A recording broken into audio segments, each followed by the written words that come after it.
নামাজের পরে মেসওয়াক করে নিয়ে এবার যে সুন্নত নামাজ যেটা আছে দুটো পড়ে নেবেন ফজরের সময়, তারপরে ফরজ নামাজটা করবেন, ফজরের সময় ফরজ নামাজটা করবেন। আর সারাদিন কেটে যাওয়ার পরে মাগরিবের একটু আগে যা যেরকম মা পাবেন আল্লাহ আল্লাহু আকবার, যেরকম আল্লাহু আকবার, যাকে যেরকম আল্লাহ মা পাবেন। কারো ছোলা দিতে আল্লাহ মা পায়, সেটা কোটি কোটি শুকরিয়া। ছোলার সাথে যদি আদা থাকে সেটা কোটি কোটি শুকরিয়া। অনেক আবার আছেন পেঁয়াজ আলু চপ বেগুনি পছন্দ করে, খেতে মানা খেতে মানা নিয়ে কিছু ফল টল থাকবে, তরমুজ থাকবে, কলা থাকবে, লেবু থাকবে, মোসাম্বি লেবু থাকবে, আপেল থাকবে, এসব থাকবে, বইয়ের কথা সব থাকবে, নিয়ে কেটে বসে থাকবেন, প্লেটের উপরে সাজিয়ে বসে থাকবেন। যদি হাতে টাইম থাকে, আদানের দিতে টাইম থাকে, আদান দিতে টাইম মানে টাইম আছে যে একটু পরে আদান হবে, বেশি টাইম নেই আদান হবে, তার আগে হাত তুলে দোয়া চাইবেন। সেই সময়টা আল্লাহ পাক বলেন, আল্লাহ বলেন এই আমার ফেরেশতারা দেখো দেখো তোমার বান্দারা ইফতার নিয়ে বসে আছে, যতক্ষণ পর্যন্ত আমার নাম না নিচ্ছে মুয়াজ্জিন সাহেব আল্লাহু আকবার না বলছে, ততক্ষণ আমার বান্দারা আমার নেক বান্দারা মুখে কিছু দিবে না। সকলে বলুন সুবহানাল্লাহ। একটু জোরে সাথে হবে না সুবহানাল্লাহ সুবহানাল্লাহ। ভাইরা আমার ইফতার নিয়ে বসে থাকবে, একটু ইফতার নিয়ে বসে থাকবে। আবার অনেকে আছে ঘোরাঘুরি করে, হাতে দাঁতর আছে, আসলে জিনিস শিখতে হবে। আমাদের হাতে সময় খুব কম। আমি বেশিরভাগ দেখেছি অজু করার সময় এইরাম করতে থাকে, পানি দিয়ে ভিজায়। কি হচ্ছে? খেলা হচ্ছে নাকি? হ্যাঁ, ভলিবল খেলা হচ্ছে এইভাবে? ইসলাম তা বলে না, শরীয়ত তা বলে না। নবীর তরিকা আছে, নিয়ম আছে, পদ্ধতি আছে। আমাদেরকে সে শিক্ষা দিয়ে গেছেন যে শিক্ষা আমাদের দ্বারা আখিরাতে ভালো হবে। সারা জীবন যদি আপনি নামাজ পড়েন, আপনার নামাজ কবুল হবে না। যদি আপনার হাত যদি কোনো যদি শুকনো থাকে, যদি উজুটা যদি ঠিকভাবে না করতে পারেন, আপনার নামাজ কবুল হবে না। 3 বার ধুতে হবে, খালি এরকম করে পানি দিয়ে ভিজাতে হবে না। হুজুরের হাদিসে আছে নখের ভিতরে যদি পানি না যায় তাহলে আপনার উজু হবে না, আর উজু যদি না হয় আপনার নামাজ হবে না।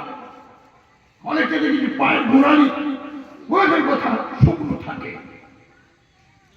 অনেক শিখতে হবে, শিকার শেষ নেই। তাই কবিগুরু কি বলছে শুনুন, একটু ধর্মের কথা, অন্য ধর্মের মানুষের কথা একটু বলতে হয়। আমাদের কবি হচ্ছে বিশ্ব জাহানের, মুসলিম জাহানের কাছে সবচেয়ে বড় কবি হচ্ছে শেখ সাদী রহমাতুল্লাহ হুজুর, যিনি গোরেস্তা লিখে গেছেন, মোস্তা লিখে গেছেন। আর আমরা হিন্দু মুসলমান বাস করছি ভারতে, পশ্চিমবাংলার একটা রাজ্য, এখানে আমরা বাস করছি হিন্দু মুসলমান, বাস করছি ভারতের দিকে তাকিয়ে। আমি বলছি আপনাদেরকে, আমাদের কবি হচ্ছেন রবীন্দ্রনাথ ঠাকুর। তিনি বলে গেছিলেন বিশ্বজোড়া পাঠশালা আমি তার ছাত্র, আমি তার ছাত্র। শিকার শেষ নেই, আমি শেষ করতে পারবেন না। লক্ষ লক্ষ হাদিস আছে, কাউকে বলা যাবে না হাফিজ হাদিস। 30 পারা যদি কোরআন শরীফকে যদি মুখস্থ না করতে পারে, তাকে কি আপনি হাফিজ বলবেন? লক্ষ লক্ষ হাদিস যদি কারো মুখস্থ না থাকে, তাকে আপনি বলবেন নাকি যে হাফিজ হাদিস? সব টেকনিক চলছে, আসল থেকে আমরা দূরিয়ে বসে আছি। জিভে যখন ঠাকাবেন তখন বুঝতে পারবেন যে তেঁতুলের স্বাদ কিরকম, টমেটোর স্বাদ কিরকম, আমের স্বাদ কিরকম, ফলের স্বাদ কিরকম, জামের স্বাদ কিরকম, আম জামের স্বাদ কিরকম জিভে ঠাকালে বুঝতে পারবেন। ওটা যদি আপনি হাতে ঠাকালে বুঝতে পারবেন, জিভে ঠাকালে বুঝতে পারবেন। অনেক বলে না সেগুলো চেকে ফেলে কি আবার, সেটা নিজে করে না, তার বাবা করে না, তার দাদাও করে না, সে কি বুঝবে? আধ্যাত্মিক বাতিল তারা কি বুঝবে? ৯৫ বছর বয়সে আমার দাদা হুজুর ইন্তেকাল করেছিলেন। জেগে আজহার কত বলেছেন কথা, মারাফতের কথা বলেছেন, জেগে আজহার করেছেন, হ্যাঁ তাসব এলেমের কথা, তাসাবের কথা, এলেমের কথা, জেকের কথা, আমলের কথা বলে গেছেন। পাঁচ হুজুরও ঠিক ওইভাবে বলে গেছে। আপনারা সবসময় মাথার মধ্যে রাখবেন, বড় হিসাবে ছেলেরা, উন্নত ছেলেরা আমাকে ঠকাবে না। সে যে কোনো ছেলে হোক না কেন, আমার বংশের যে কোনো ছেলে হোক না কেন, এখন সব হাতি যারা উঠেছেন, ইয়াং ব্যাচ চলছে, আমার ছেলেও আছে, আরো কিছু ভাই বোনা আছে, তারা মাথার মধ্যে রাখবেন, তারা আপনাদেরকে কোনোদিন ভুল পথে নিয়ে যাবে না। তবে হালকা বয়স একটু লচট হয়ে যায়, অনেক কিছু হয়তো বলে ফেলে। আমি চাইব সংশোধন হওয়ার জন্য। আল্লাহ রাসূল বলেছিলেন, এক সাহাবা বলেছিলেন যে আল্লাহ হাবিব আমি কি থেকে পয়েজ হব? তা আল্লাহ রাসূল জিভটাকে বাইরে বের করে বলেছিলেন তুমি জিভ থেকে পয়েজ হবে। সরকার সরকার সব জিনিসের ট্যাক্স করেছে, সরকার সব জিনিসের ট্যাক্স করেছে, মুখে কোনো ট্যাক্স নেই। আমরা যা আসি বলে ফেলি, বড় বড় কথা বলতে থাকি। আর আজকালকার যুগে যে ইয়াং ব্যাচটা আছে, এই যুবক ছেলেরা আছে, আমি বিশ্বাস তো দূরের কথা, আমি বিশ্বাস তো দূরের কথা, তারা নিজের বাবার কথা শোনে না। ডন্ট মাইন্ড করবেন না, তাহলে আমি ওয়াজ করতে পারবো না। দেখা করবে আমার সম্বন্ধে ওয়াজ করবেন না, চোর বলবে আমার সম্বন্ধে ওয়াজ করবেন না, বক্তৃতা দেবেন না, পকেট মার বলবে আমার সম্বন্ধে বলবেন না, বেনামাজি বলবে আমার সম্বন্ধে বলবেন না, বেরোজগার বলবে আমার সম্বন্ধে বলবেন না, তাহলে তো আমি ওয়াজই করতে পারবো না, আমি তো স্টেজে উঠতে পারবো না। অনেক কষ্ট করে আমি পড়াশোনা করেছি, আমি চ্যালেঞ্জ করছি গোটা ওয়ার্ল্ডের আলেমকে, আমি চ্যালেঞ্জ করছি সারা ভারতবর্ষ আলেম, বাংলাদেশের আলেম, সব জায়গায় আমি বলে এসেছি, ইন্টারনেট গুলোতে খেলবেন আপনারা।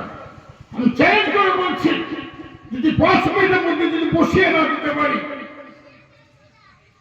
যে সমস্ত আলেমরা ফাটফাট করতে থাকে, সরিয়া দিয়ে বড় বড় কথা বলতে থাকে, 5 মিনিটের মধ্যে যদি বসিয়ে না দিতে পারি, আমি বড় হুজুরের ছেলে বলে পরিচয় দেবো না। পড়ার জীবনে আমি খুব কষ্ট করে পড়াশোনা করেছি, বড় বড় মহাদ্দেশ, বড় বড় আলেম, তারপরে ফুটবলের টাইটেল মাদ্রাসা, আখড়া মাদ্রাসা, আলিয়া মাদ্রাসা, তারপরে দক্ষিণ দিক স্কুল, তারপরে হাই মাদ্রাসা, অনেক আমি পড়েছি। আর বড় বড় পড়ার জীবনে বড় বড় আলেম পেয়েছি, বড় বড় মহাদ্দেশকে আমি পেয়েছি। বলেছেন কথা, মৌলানা মাসুমি সাহেব হচ্ছে আমার উস্তাদ, মৌলানা কেরামত সাহেব উনি আমার উস্তাদ, আনসারী সাহেব হুজুর আমার উস্তাদ, হাসান হুজুর আমার উস্তাদ, হাবিব মান্নান সাহেব আমার উস্তাদ, অনেকে গেছে। মৌলানা মোস্তফা সাহেব বাংলাদেশে বাড়ি ছিল, পাকিস্তানের বাড়ি ছিল, আমাদের এখানে ছিলেন, উনি এই মাদ্রাসার শিক্ষক ছিলেন, ওনারও আমি ছাত্র। বলেছেন কথা। তারপরে আনসারী হুজুর উনি আরাম করছেন এখানে দিননগরে, বুঝলেন কথা। ওনাকে আমার আব্বা হুজুর এনেছিলেন, ফুটবলের মাদ্রাসার টাইটেল মাদ্রাসা এনেছিলেন। 16টা মাদ্রাসার সেক্রেটারি এখন আমার ছেলে সালমান সিদ্দিকী। আমার আব্বা হুজুর এত মাদ্রাসা করে গেছেন, আমি ছেলে হয়ে করতে পারবো না। আমার দাদা হুজুর এত মাদ্রাসা করে গেছেন, আমি কোথা হয় বলতে পারবো না। আপনাদেরকে জোরহাত করে বলছি, খবরদার সমালোচনা করবেন না। ভুল হতে পারে, ভুল হতে পারে, কিন্তু আপনারা আমাদের সাথে যাবেন। তবে মাথার মধ্যে একটা জিনিস জেনে রাখবেন, যখন সমালোচনা হয় তখন তার কাজ করছে, আর যদি প্রশংসা করে, তারিফ করে, তাহলে শেষ হয়ে গেল। 10টা ফকির একটা কম্বলের মধ্যে শুয়ে থাকতে পারবে, কিভাবে কথা বলছি?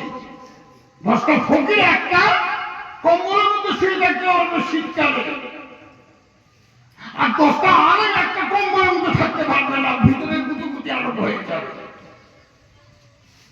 ওই ঝগড়া শুরু হয়ে যাবে, বলে না যায় এ হারাম হয়, এ জায়েজ হয়, শুরু হয়ে গেল। আমার ওয়াজের লাইফ হচ্ছে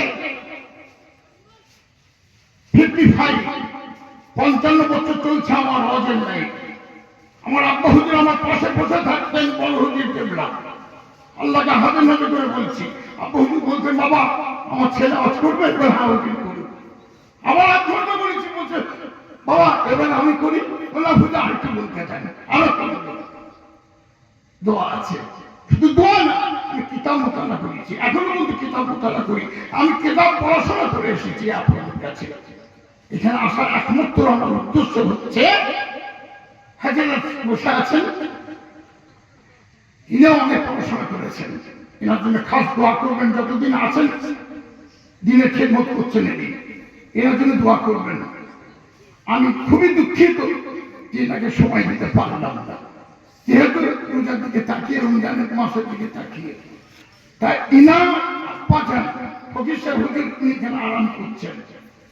আজ থেকে 42 বছর আগে উনি বলেছিলেন আমাকে, আপনাকে আসতে হবে, যতদিন আপনি বেঁচে আছেন আপনি আসবেন। শুধু বেঁচে থাকলে তো হবে না, যতদিন আপনি দাঁতও আছেন, মানে পরেন্টে জারি হচ্ছেন না, হুইলে চেয়ার দরকার হচ্ছে না, লাঠি দরকার হচ্ছে না, দাঁত অবস্থায় যতদিন আছেন আমার দরবারে তো আসবেন। সেই জন্য আমার আশা, এই রমজান মাসে সারাদিন পূজা রেখে আর এই 1টা পর্যন্ত বুঝেছেন কোথায় 4টি খালি কথা না, তাহলে 5 ওয়াক্ত নামাজ পড়বেন, হারাম হালাল বেঁচে খাবেন, রমজান মাসে রোজা রাখবেন, মেয়েদেরকে পর্দার মধ্যে রাখবেন, পর্দার মধ্যে রাখবেন মেয়েদেরকে, বেপর্দা না হয়, बेपर्दा ना हो। आप बोला आपको सनद क्या है? अरे सनद तो मैं खुद हूं, क्या कहना है कहिए।